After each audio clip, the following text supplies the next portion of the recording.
I'm Anna, and I'm really here just to facilitate Bitten and Mike on this live. So uh, Mike Collins, of course, is doing the Quit Sugar Summit, which is free. And you can watch each day's speakers for 24 hours. And then I believe there's a replay, Mike, is that correct? We may have an encore. We're not sure yet, but it looks like we may have one. Yeah. All right. And you can also purchase right now for $97, and that price goes up, I believe. Yep. Exactly. And of course, then you have the luxury of watching any of the speakers anytime you want. That's beautiful. So, yeah, that's the beautiful thing. Because of course, 8 or 9 a day is hard. And then besides Mike, we've got the great Bitten Jonsson here. And of course, she's my mentor and my friend and the creator of the Sugar Tool, which if you're wanting to really accept your addiction, it's the best tool I've ever seen. It changed my life. So anyway, I'm going to just give it to you guys. We do Thank you, Anna. Viewing. Anna was on Monday and did an awesome job. Just a great job. She really, both Bitten and David told me I should have her on, and David Wolf, who was also on Monday, who also did a great job. And she said she was a force of nature and she did not disappoint. It was really good. So you guys can grab the package and check out Anna too. Or maybe if we have an encore, shh, don't tell anyone. Bitten, how are you? I'm doing great. How you doing? I'm doing great, man. A little busy still. I always love to connect with you, Mike. I know. Those are my favorite times when we hook up and chat and talk about stuff and go, oh yeah, me too. Oh yeah. Me too.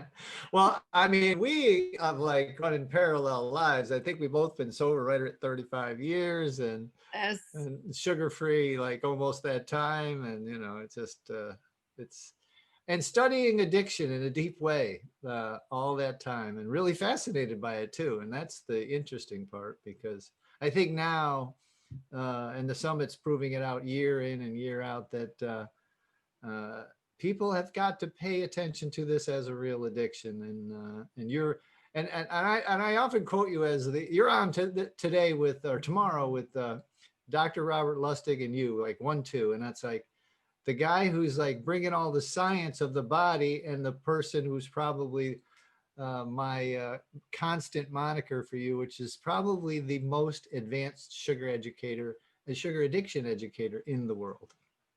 So, ooh, yeah, that was a lot. I blushed almost. No, it's true. I mean, I learn something every time we talk. I've got my notepad right here for this talk. So, okay. And I've been doing this a couple of days, you know? Yeah, I know. Well, you know, it was a hit when we met. It was like, you know, the lights lit up and you know, you talk without talking. You don't have to say so much. You really understand each other. Yeah. And you said that I'd been sober from sugar almost as long as alcohol, but that's not true. I like to say that I was sober from alcohol for 7 years, and then I quit smoking, and that's when I almost drowned myself in sugar. You know, and that's how it started. So anyway, and I also like to say that I haven't been abstinent from sugar and flour for 27 years, but I've been in recovery. I have done some beautiful run into the ditch. You know, I've been on my knee in the ditch. So I had a couple of really wonderful relapses. I can't say otherwise because they were the ones that really taught me about addiction. And as you said, I love addiction. I love addiction medicine. I love neuroscience. Mm-hmm. And, you know, I'm reading Paul Early right now, Recovery Mind Training. And, you know, that's really advanced neuroscience with addiction medicine. And then I love what he says, that recovery has to be built upon neuroscience. And that is something that is really important for me. That when we do treatment plans, we have to use neuroscience. Repair the brain bypass is what I say. And so many people want it to be about just the food, don't they, Bitten? Oh, yeah. They think if they change the food plan, and this is the reason when I met diet doctor Andreas Enfeldt many years ago, around 2005, And all the low carb people said to me, oh, all they have to do is change the food, and then they stabilize the blood sugar, and then everything will be fine. And I said, oh, I sighed. And so one day I called him and said, hey, you're totally out wrong. You don't understand addiction medicine. And of course, most people are not trained in addiction medicine and the addicted brain. Mm-hmm. And I used to joke and say, if I have a gynecology, what do you say, gynecology? Gynecologist. Yeah, I should not go to the orthopedian. That's stupid. So that's what people do. And that's why it's so fascinating to be on the keto pages, low carb pages, and people that know so much about that contact me and said, you know what? I understand there's something more to addiction than the food, something more to some people than the food. And I said, yeah. And I said, grab them and say, let me introduce you to addiction medicine. Right. And addiction interactive disorder is a huge part of that, isn't it? Yes, people don't understand, like, for instance, someone gets their stomach stapled, and what's the risk of alcoholism after that? It's incredibly high. I think I've read upwards of 60%. It is around that. And I did a small study on 202 clients that came to me for sugar problems, sugar addiction, and I asked them questions about alcohol, and 74% of them had a hidden alcohol problem, because as long as they were eating like crazy, they of course didn't see the alcohol. But when you take away the food, the sugar and flour and all that, then you want alcohol. That's when it's obvious. So that's very interesting. But, and people need to stop all psychoactive substances in order to recover. And so you're just going to switch seats on the Titanic, like David talks about, if you don't get rid of those things. And I see in Sugar Bomb often, oh, I can handle a little dry keto vodka, or I can handle this or that. Well, your brain is getting that chemical hit. Your brain is getting hijacked, and that red dog is waking up and howling when you take that substance into your body, isn't it, Bitten? Absolutely. And another thing that's very important to understand is that sugar is a gateway drug. And we see that when we do the sugar assessment, that the symptoms of addiction starts always as a child with sugar. So you're actually develop your sugar addiction, in a progressive line, more and more symptoms until you hit teenager. You start smoking, bang, you're nicotine addicted. You start drinking, bang, you go off on that.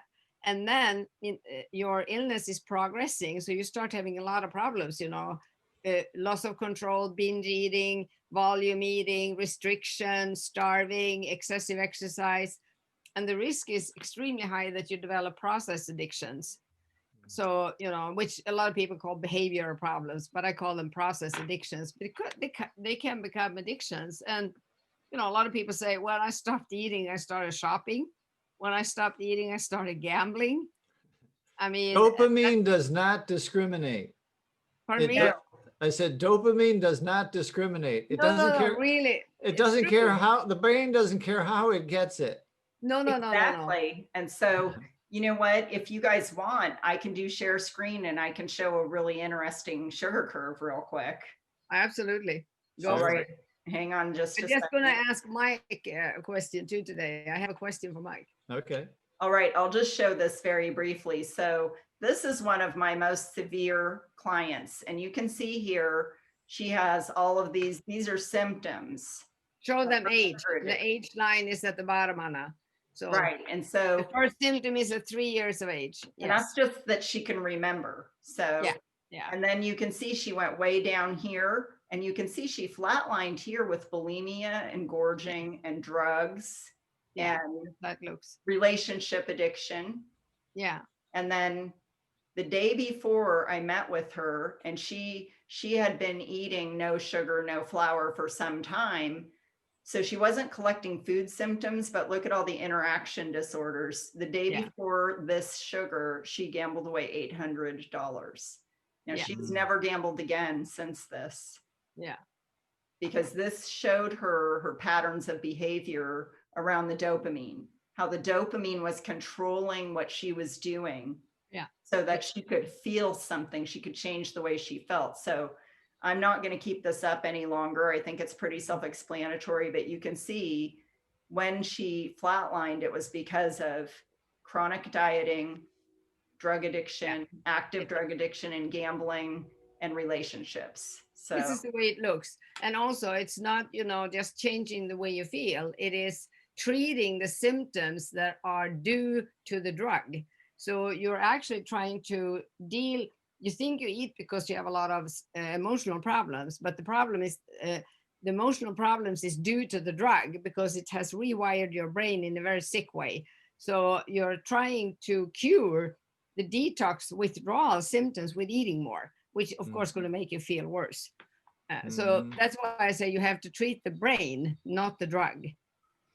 The brain science has exploded in the last 5 years, right? I mean, the brain science, the knowledge that we have of the brain has exploded in the last 5 or 10 years. Yes, I mean, it's like absolutely. Before you and I, we knew it anecdotally, but we didn't really know exactly the brain processes. Now we know the brain processes, what's going on. We can see it in MRI.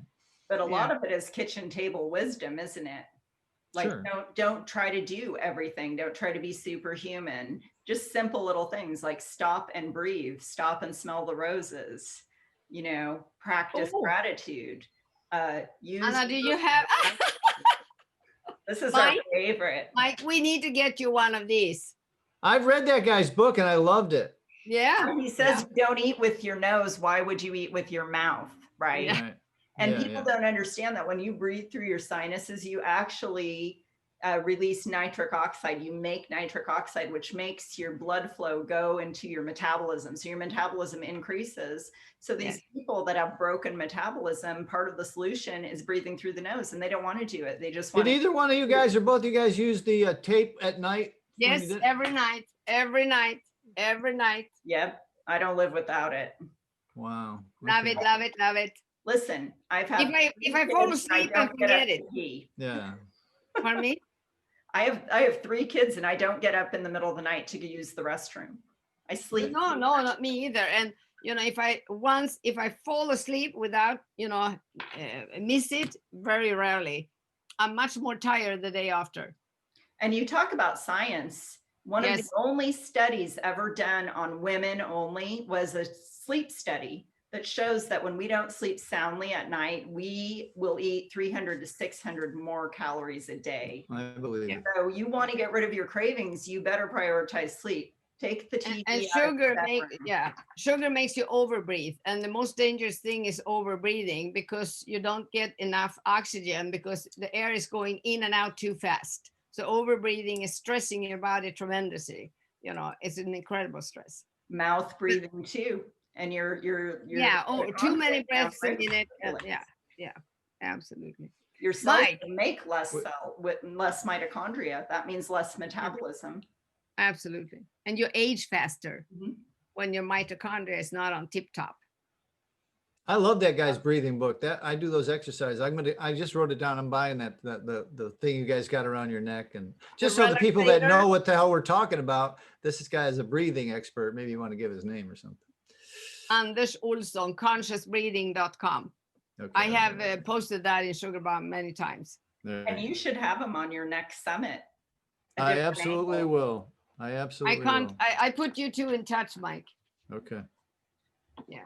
Perfect. Okay. So Mike, how come you started these summits? What's that? How come you started these summits? That's my question to you. What made you do it? It's so much work. And I know the passion and effort you put into this. So I just, why do you do it? Why do I do it? Oh, well, it was a nonprofit for the first 3 years. And I did it because I got to talk to folks like you all the time and I got to meet everybody. I mean, genuinely, it was all about me getting to talk to everybody.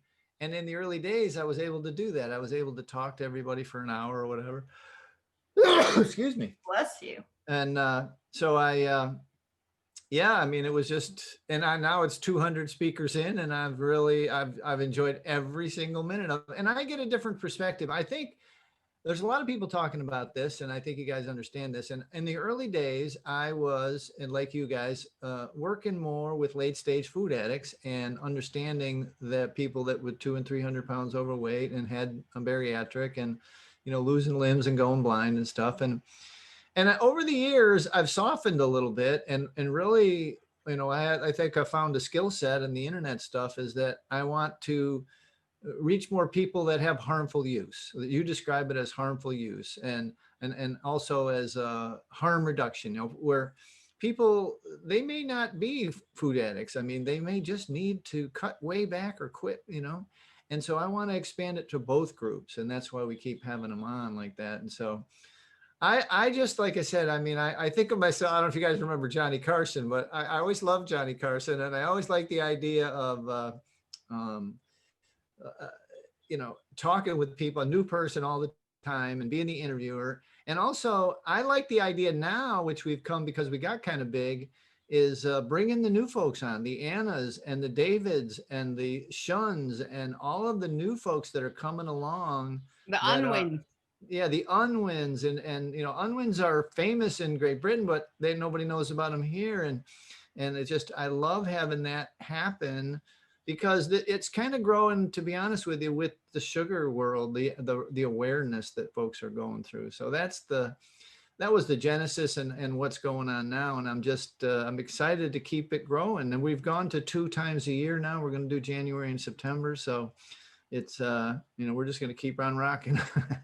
Right. And you are actually bringing on people that are talking about children and sugar addiction, right, here, which 100%. is so important. In fact, 10% of kids now have non-alcoholic fatty liver disease or NASH in the US. In India, the number is around 36%. And of those, something like 24% are TOFIs, thin on the outside, fat on the inside. I was talking to clients this morning whose friend is getting a kidney transplant and he has horrible fatty liver disease. And of course it starts with that. And then your kidneys get fatty and all of this. And they said to me, wow, Anna, based on what you're telling us about kids and non-alcoholic fatty liver disease, which I call high fructose fatty liver disease, they said there's not going to be anybody that will be able to donate a kidney for transplant because we're getting so fat on the inside. And I was just like, oh my God, they're right. They're right. We don't have healthy bodies. 12% of Americans are considered healthy metabolically right now. 12%. Right. That's crazy. You guys will enjoy it. I haven't checked all the speakers. Have you interviewed Benjamin Bickman? No, Julia Ross was talking about him and I do want to get him on. I have him down, but I do want to get him on for sure. I just got his book, Why We Get Sick. Yes. Okay. And they say that hyperinsulinemia is the, you know, underlying cause of almost every illness we see today. I believe that. I've often said before the science was here that flour, sugar, and caffeine are responsible for 85–90% of all maladies, mental and physical. Yes. Right. And Dr. Joseph Kraft, he was way ahead of the curve talking about hyperinsulinemia 70 years ago. Yeah. Yeah. Wow. And also the thing that people don't understand that I think is so interesting is that he could state with his research that, like, if you and I, Mike, for instance, we eat 1 apple each, the same size of the apple, right, one of us could have 10 times more insulin release than the other one. We are biochemically unique. And this is something people think, oh, well, an apple, so many calories. No, it's not that simple. Yeah. No, you're going to love this. So we have 2, one doctor and one nutritionist who are co-founders of CGM companies, continuous glucose monitors. I know. And they are like trying to do it for prevention, not necessarily, you know, already have diabetes and they can keep an eye on it. Right. This is for like biohacking for prevention, right? I love it. And they're doing it by literally a network. In the United States, you got to have a prescription, right? And so they're doing a network. One of them has doctors in all 50 states so that they can get a prescription through telemedicine and they can get I got one myself. So I can get a device. And exactly what you said, I wanted to test it out. So I had a banana, right? Goes way off the freaking 2 bananas, just right. I'm like, I mean, people always give me a lot of pushback. Skyrocketing. Yes, Yeah, I know exactly. People give me a lot of pushback on the fruit, and then I want to. It would be so easy if somebody could get a baseline for 30 days, and then you don't have to. What can I eat? What can I say? What does your monitor say? I'd love to be able to just turn it over to the science, you know? And it can be a power greater than yourself, right? In NutriSense, you can get them without a doctor's prescription. In Sweden now. You know, no, NutriSense actually has 50 doctors in 50 states. That's how they do it. Yeah. Right. But I'll tell you what, one of my clients has one on, and guess what spiked her blood sugar? Cucumbers.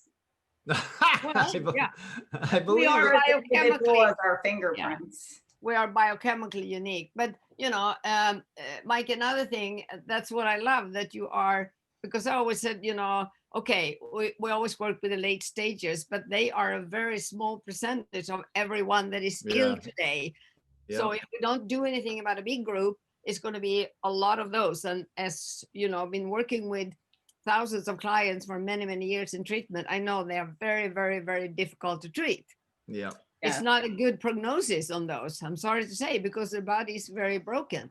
And it takes a lot of effort. So we have to go in and start working with the big group. And do what I call primary prevention. That's when we make sure that a problem doesn't occur. I mean, that's difficult in the food industry today. We can't do that. But secondary treatment is what we try to do, the counselors like me and Anna and many. We try with sugar to find an early, to help people to accept the illness earlier before they have so many consequences. So they have to accept it. You see what I mean? Yeah, yeah. That's what sugar does, because it's an incredible motivational tool. So that's one thing. And then of course, tertiary, you know, prevention, that's treatment of the late stage. But that's what this program is. I think you created an absolutely amazing product. Yeah. If I can call it a product, but a platform, that's better. Because you go in and you hit this problem from many angles. And that's why I asked you, why did you do this? Because I see that you are onto, you know, going big with, you know, social users, harmful users, and addicts.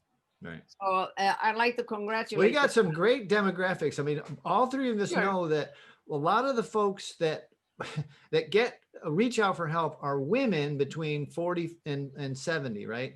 That's where they realize that they're, you know, that they've gained the weight or whatever it is, that they somehow realize it. Men, not so much. And then women of childbearing age, not so much. And so Dr. Gorin is on, his co-author of Sugar Proof Kids is on, Emily, and Dr. Gulick out of Great Britain, who has the Rewards Project. These are folks that deal with children, pediatric dentistry, pediatricians.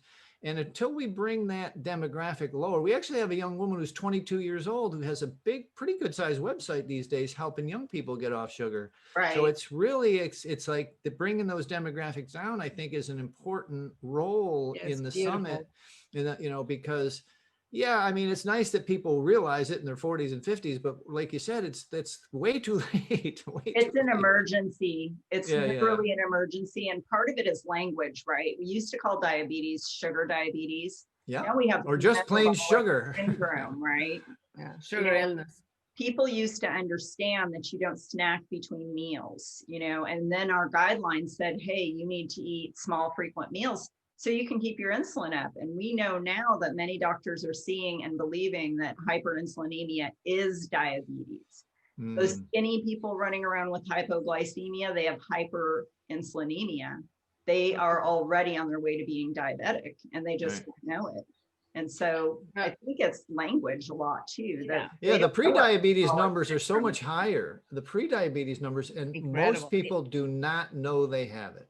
Insulin resistance can be, you know, there for years before you show the actual symptom. And also, I think that's, you know, the medical society are still not understanding fasting insulin and C-peptide and counting out the home IR. They only look at fasting blood sugar. You can have a normal fasting blood sugar for a long, long, long time and have hyperinsulinemia and insulin resistance. And I think it's horrible that people don't understand that. Yeah. No, So, but so anyway, true. eating a lot, you know, every time you eat, you spike it. And one guy that I have interviewed, I haven't put it up on my YouTube channel. I'm going to start one and do some interviews here and there, is Ben Azadi. Ben's on this. Ben's on. Ben's on. Oh, Yeah. yes. I haven't checked everybody's on. But anyway, I interviewed him and he said to me that Americans eat 17 to 23 times a day. I about fell backwards. Swedes do a lot. I mean, Swedes do a lot, but 17 to 23 times a day, you know, snacking, drinking soda, eating. I mean, that's really destroying your body. Yes. Yeah. Well, you just look at anybody with a little toddler and they practically have like a grocery store in their handbag. It's like you think that they're going to fall over dead. They make these little things called yogis and they cost like $4 for 1 ounce. And a 1/4 ounce is a serving, but no kid is going to eat a 1/4 ounce. They're fluffy little nothing with no nutritional value whatsoever. And people will pay $4 for that and say it's too expensive to buy decent food. And if the little kid eats that whole bag, they've essentially just eaten about 6 or 7 teaspoons worth of sugar. Yeah. And they have got Gary Taubes had a great thing. He was a dad late in life. I don't know. He's like my age and he's like, he has a kids late in life. And he's like, kids, no matter what you have to restrict them with sugar. It's like whatever other food product, you don't have to fight with them and you don't have to convince them they can't have more over and over and over again. Well, it's funny. So now we did get a question and the question was, do you consider low carb, high fat the only way to be healthy? Bitten, you're on. I knew you would put that one to me. Okay. I'll go. I'll give my answer after that. Okay. I wouldn't say the only, but I say the best. I started, as I said, 27 years ago with a food plan that was, we thought, no sugar. I know today it wasn't. It was a lot of grain. It was rice. It was low fat. It was a lot of starchy veggies and all that. And I didn't really see in the long run, when I look back, people have had to fight so hard to stay on the food plan. They had constant craving, felt miserable, had a lot of emotional problem, health problems, blah, blah, blah. What I see today, people on the low carb keto plan, and you don't have to make keto complicated by measuring all the time or do that. To me, keto could be like low carb without the milk product, but plus butter. That's how I explain it to people. That makes it complicated, you know. So, you know, that is the food plan that gives most satiety and also hormonal satiety when you look at it, you know. If you look at the hormones, you know, in your stomach, that gives satiety. And also it has the best nutrients and the heal. And one thing I thought about when you talked about a banana, also remember that fruit will play havoc with your bacterial flora. Yes. It increases candida way ahead of you. So you get a problem there with your microbiome in your stomach. And the low carb keto starves the nasty candida. So it comes to a normal bacteria flora. The problem with this diet is if you've been a sugar flour, you know, junkie for years, it's going to take 2 to 3 years before you're healed. So people want to start keto on Monday and they want to be 17 years old and spiffy on Friday. And that's not going to happen, I'm telling you. They have totally wrong expectations. It's like, you know, I used to tell people, come on, it takes as long time to get out of the jungle as it was you walked into the jungle. And look at the sugar Anna showed. She started when she was 3. When is she going into abstinence? I don't remember how old she was, 40, 50? Right. Of course, it's going to take a long time. So that's my take. Now it's yours. Yeah. So look, I'm going to tell something that a lot of people don't know about in my history of evolution of eating this way. And so when I started, I've been sugar, flour, and caffeine free for 30 years, 30 plus years. My kids are 31. So it was at least 31 years and 9 months ago, maybe longer. I don't know. But anyway, I ate oats and brown rice and a lot of fruit and even fruit juice, or, you know, always fresh squeezed, always organic, for 25 years in that process. Okay. about 4 or 5 years ago, I had a conversation with Cynthia Myers Morrison, who you all know, who will be on this summit next time. And she just wrote a book with David Wolf. And we had a discussion and we talked about grains and fruits, right? And all the time that I was no flour, no sugar, I had adult acne. My gums bled every single day since I was a kid. I just thought that was me. My hair was falling out. I had these little, I was beginning to get these little mental lapses. Like both my parents died of Alzheimer's. I was getting nervous, like I would not simple ones either. Right. And so I got off the flour, the sugar, the oats, the rice, all kind of grains, all kind of fruits, all those things I described went away completely. Instantly, almost instantly went away, like in a week or two. Okay. And so, and when I talk about that CGM, my experiment with two so far, I got one on still, is my thing was a perfect like 84, just like this, and it never moved, okay, from the diet that I eat. So I said, what can we eat? What can I eat that, is not sugar or flour? And so I got a sweet potato, right? Thing went to 180 something, right? 180, double, it got 100 points on my blood sugar. So then I did what was normally my breakfast, which was oats and banana, okay? The thing went to 224, okay? Here's my diet, my blood sugar, 84, just like this. The thing goes to 224. And then I would have brown rice for both lunch and dinner, okay? That was one of my staples, okay? So you can imagine I believe in those 25 years, I did a ton of damage. I mean, a ton of damage to my body, to my head, to my brain. I genuinely believe that I have, I think, an undiagnosed ADHD kind of thing. And that has literally gone away. My ability to focus in the last 4 or 5 years has just skyrocketed. I mean, skyrocketed. And, I'm no spring chicken anymore. And it's like, so anyway, I that's just my story of how this evolved. And I think that what happens to me, I have a coach that's a vegan. I have, people that are successful, but I believe that though these are bridge foods. And I think I tell them, look, just get off the processed food, and we'll deal with the next thing later, whatever they want to do. I don't fight them on their moral or ethical beliefs about animals. Has nothing to do with it. My veganism, I actually was a vegan back in the day. And so I don't fight them on that. That's not my job. My job is to get them off the processed food and let them make a decision with their own body and just tell them my story. And I've got other people that have told this same story, many, many success stories, who tried everything, which included that old food plan that is floating around 12-step stuff and all these other things. And until they went to this next level that you just described, Bitten, they were not successful. So. Yeah, I know. And that's what hit me 2005 when the low carb movement came.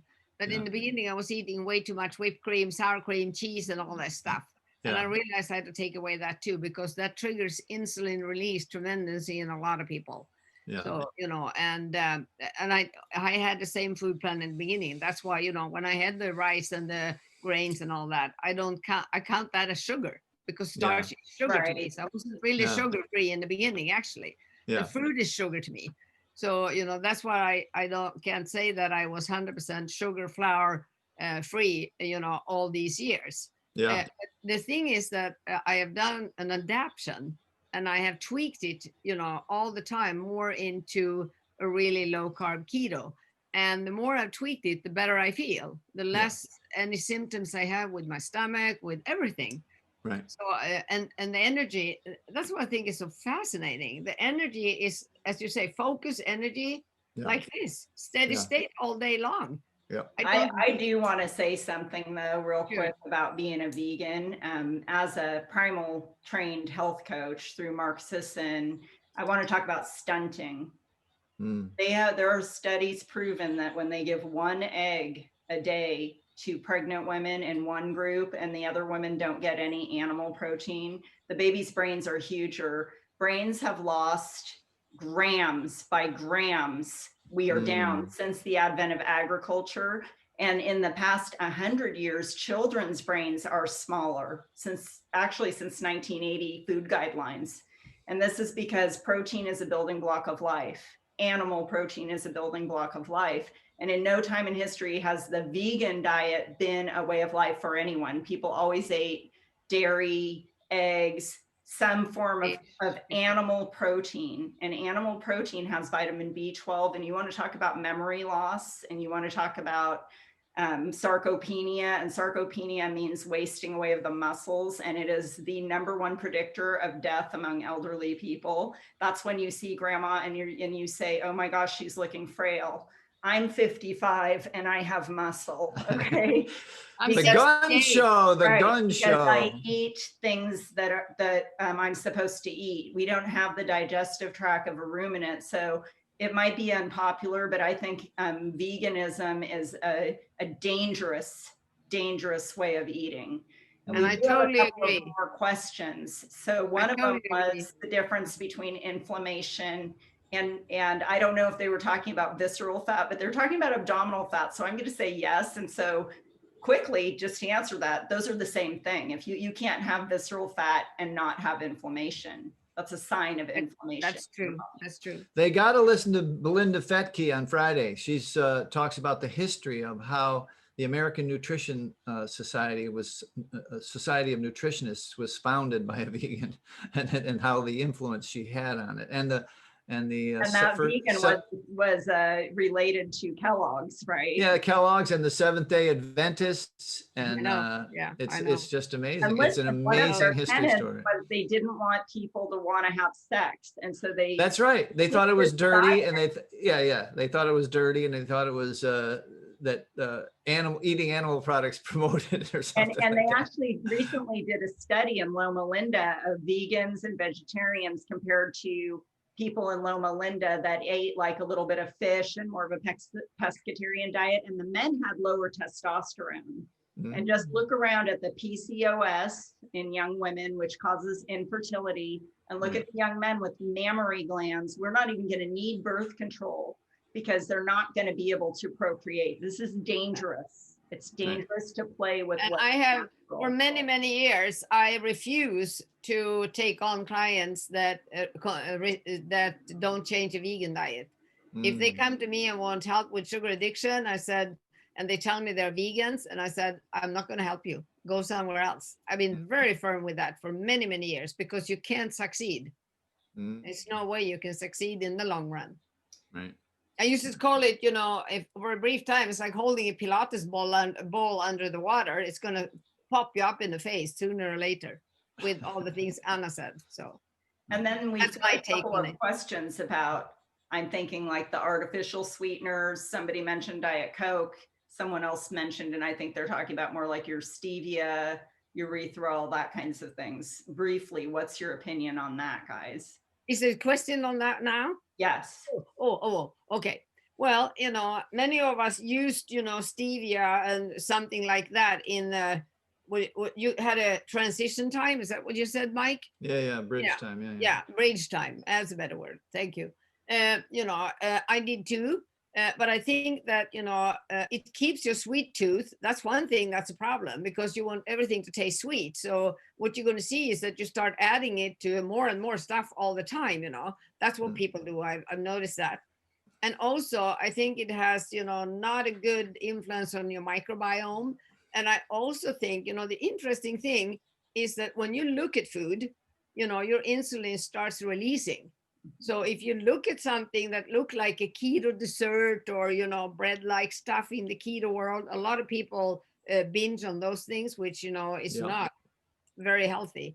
So, I think you're still in the drug mode, and you are sort of like keeping your illness, which I call the red dog, staying in the basket, but it's growling and it's going to, attack you any minute. So it leads to relapse. So there's a lot of negative, and also there are studies and people saying that the sweet taste will release insulin, even if it isn't a calorie in it. And yeah, no, I've seen that. I actually believe that, and there's studies about that many too. times. Yeah, and I just think they're all a chemical experiment. Nobody knows the idea, and I agree 100% with Bitten is that, you know, you train your taste buds to search. The people don't like mine. Bitten will get this one. It's like, if you're drinking beer, you're looking for whiskey. If you're drinking whiskey, you're looking for cocaine. And if you're using these stevias and all these other stuff, your brain, your neural pathways have been programmed for sweetness, and then you're going to start looking for the real thing. You know, it's like Pavlov's dogs, right? Yeah. And so, but I do think it goes to the harm reduction that you spoke about. And say you have a bunch of teenagers in your house and you've been feeding them a bunch of crap. Well, I would rather see you make them keto cookies and keto this and that, and at least reduce the harm to the best of your ability. A healthy, you can use like whipped cream. Do a healthy ice cream and give them, instead of buying one with, you know, high fructose corn sugar and chemicals like you wouldn't believe it. That's chemical shitstorm. Exactly. That's what I suggest that made people for do. my daughter a hard-boiled egg chocolate pudding from Maria Emmerich. It's called protein pudding, and it has a little stevia in it. She's 16. She takes that for lunch once in a while. I totally agree. And it's just, you know what, she's so much metabolically more stable. Her moods, you guys, you want to get your teens' moods under control, feed them protein, feed them real food, and do fat, good fat. Another question, and this is an excellent one. If you could tell addicts one thing to stop a sugar addiction, what would it be? If you could tell an addict one thing. One thing. Yeah. That let me do sugar on you and tell you that you are a sugar addict, so you understand that you have the illness, then you have to surrender and accept it. That's the one thing I like to tell people, because that is the thing. Otherwise, you know, this is the doubt, the illness of confusion and doubt. Well, I'm probably a sugar addict. No, I'm not a sugar addict. I can have that. No, I'm not a sugar addict, but I am a sugar addict. Blah, blah, blah, blah. You know, I used to say that chatter in your head is taking all your energy. It's very, very energy draining. So, you know, if you think you have a problem, find out and stick to it, you know, and then you know, because it is an irreversible, you know, rewiring of your brain, and it's not the end of your life. There are many more. The beginning. There's so many more illnesses that are so many more times, you know, and look at us, you know, these three. We're having a blast. Yes, I can't beat that answer. Look, the bottom line is, if if you're watching this, you know, first of all, I always tell people, if they get to sugaraddiction.com, they don't need to take the quiz, man. They already know.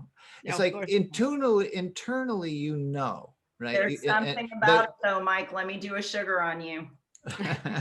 It'll show your past symptoms. Well, yeah. I don't need, but you think I need to know my past symptoms? Believe me, I don't know. No, it's not the symptoms. No, Mike, it's not the symptoms. It's the chronological mapping of your whole life. Right. No, but it is one thing, you know, you have to accept it. You have to embrace the tiger. That's right. That's exactly right. Embrace the tiger. And if you can do that without sugar, fine. Come join us. Right. But I know, I've been there. I know that, you know, horrible days, weeks, months when I'm not. Yeah. I can try this. I mean, if I could change something in my life, it would be to have not had those months when I had the doubts and I tried everything. Months? How about years? Right. No, years. That's the thing about it. You know, it's a cheap trick to help yourself see your habits over a lifetime and what the decisions you've made around food or that were made for you by the dopamine. And you get to see your patterns of behavior, and you're working with that sugar certified person to map that out. So when I did those lines on that woman for her gambling, she was there with me as I was drawing that line. Well, you do it interactive. You always do it interactive with the client. You don't do anything or answer anything behind. You do it with them. And so you get it's not me telling them something, it's them telling themselves something. You get a unique relationship between you two. It's a commitment. It's a deep, you know, relationship. And that I want to say, that's what is needed to dare go into treatment, because that is not for pussies. you know, or cowards or whatever you want to call them. It is not to take that step. You need to hold somebody's hand. Right. It's scary as hell. You know, what am I going to eat? How am I going to behave? What am I going to do when I'm not sitting there, you know, eating? I'm never going to have fun again. Oh my God. It's like taking Linus's blanket away from him. Yeah, I mean, and seriously, horrible. Like, it's what you're admitting is that you're powerless over everything but that first bite. That once you eat that first lick or taste of that food, then your dopamine, 4th of July back there. Yeah. Amazing. This is just amazing. This is better than the freaking summit. You know, maybe we should have next summit. We have 2-3 people having discussions. I like it. We can do it. Yeah. We have the technology. Yeah, because, you know, we are like popcorn in a hot pan. Yeah, exactly. We're feeding off each other. Because we really get this energy going between each other. I love that. I do too. It's great. Yeah. Yeah. And someone is asking, how do you get your husband, who has a high hemoglobin 1C that's coming down on medication, not interested in giving up sugar? And I hate to tell you, that's powerlessness. Lead by example. Yes, that's the best I think anyone can do. Yeah. Well, if you think he doesn't have a problem, then he can do sugar with us. That's true. If he would be willing to challenge him to do that. Yeah. Let him meet Anna. Well, and even just, you know, buy the package that Mike is offering for $97 and have, you know, Bluetooth it to the TV and just go about your business and he'll hear stuff. I have clients that are female that their husbands were all of a sudden in the background and they kept inching closer each appointment I would have with them, that now their hemoglobin A1C went from 10 to, you know, 5.5 or whatever, because now they want to do what their wife is doing, because they're like, I didn't know that. See, the thing is, it's like you go to the doctor and they don't tell you stop eating what's causing the problem, you know? And so when they start hearing a little bit of the biochemistry, you don't have to be a rocket science. You've got overflowing sugar in your body. That's what's causing you to store fat. Sugar turns into fat and fat turns into sugar in our body to keep our blood sugar level. But if you're in hyperinsulinemia, too much insulin all the time, you don't get glucagon. Glucagon doesn't say, hey, let's reverse some of the storage. See, just like whales and bears in the wintertime, whales right now are in Maui, guys, and they don't eat and they have babies. They're living off of their fat. 1 pound of fat is 3,500 calories. So when you start burning fat, those calories actually count. So on keto, you're not as hungry. And part of that is because you're actually utilizing your own body fat for fuel. Your body can do that. And it's your body perceives that as calories, not starvation. And so it's just an elegant system. And I think it's fascinating to understand how incredibly adaptable our bodies are. Yeah, and that we are a hybrid. You know, it's so modern to buy a hybrid car. And, you know, remember that you are a hybrid. You have a small sugar tank and a big fat tank. And if you try to overload the little sugar tank, you have to refill it all the time. That's when you need to eat 17 to 23 times a day, because you have to go to a gas station all the time and pump it. But when you start using the fat tank, you know, your steady state. Sorry, guys. Not streaming like. What? I accidentally opened something when I was looking at one of the questions. Oh. All right, guys, I have to get on another live with another bunch of speakers. Molly, Carmel, you guys can jump over to the Quit Sugar Summit page if you're still wanting to play. You guys can continue, but I'm going to have to jump on that. And well, I got to go too. I got to go in a few minutes too. And I would love to get this recording from your thing, and you can't share from this group. No, but I'll be able to email it to you. Yeah, email me the thing and I can put it on our page, and then it can be shared widely. And I'll send you an email about the rest too. There's a couple other things I'd like to see you guys do. That'd be great. As far as the social stuff, but this has been awesome as usual, Bitten, and it's great to have Anna on the team and in the village of it takes a village kind of thing. So Absolutely. There's 55 other speakers on the summit if you guys want to check it out at Quit Sugar Summit. So And do yourselves a favor, guys, and do it, because yes, Bitten's on tomorrow, so don't Yeah. miss her with Dr. Lustig. Perfect 1-2 punch. yes. and he will be a guest lecturer in my holistic addiction medicine training next year.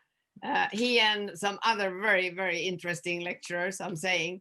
And he's going to talk about his book, and I love that.